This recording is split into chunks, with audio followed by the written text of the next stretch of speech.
Good evening, everyone. I'm Josh Benson. I'm Jennifer Lee. Thank you for joining us. News Channel 8 is your local election headquarters, and a Bay Area congressional race could impact the balance of power in the U.S. House. Political experts are closely watching the race between Congresswoman Ana Paulina Luna and Democrat Whitney Fox in Pinellas County.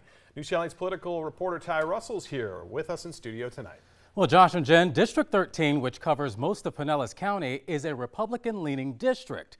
But political experts say this race is neck and neck, and those voters are now looking for the best approach to help the district recover from back-to-back storms. Democrat Whitney Fox is challenging Congresswoman Ana Paulina Luna's voting record when it comes to FEMA funding.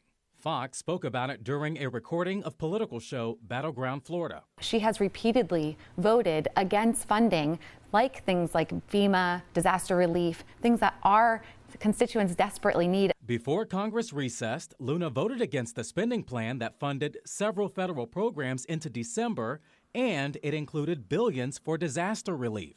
All of that bill had massive funding in that for all of the things that we promised that we weren't going to do. Days later, the Congresswoman proposed her own plan to replenish funds. We co-sponsored legislation to introduce an additional $15 billion in FEMA funding. Fox questions the move. And I'm curious if she plans to just vote against it, because that's historically what she's continued to do when it comes to FEMA funding. St. Pete College political expert Tara Newsom says the votes involving FEMA funding could help Fox and hurt Luna. Although she's had some really good feedback on some of her constituent work, it's her very controversial votes right before these last hurricanes that are making her very vulnerable.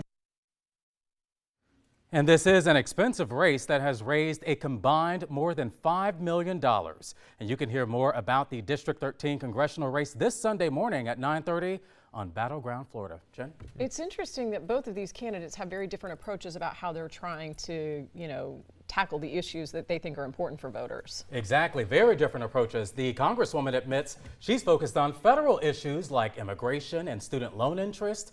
In the meantime, Fox is focused more on helping solve the affordable housing crisis, the home insurance crisis on a national level. And they both have to deal with the hurricanes, too, because that's the most recent, obviously. Yeah. All right, thanks so much for that. And with time before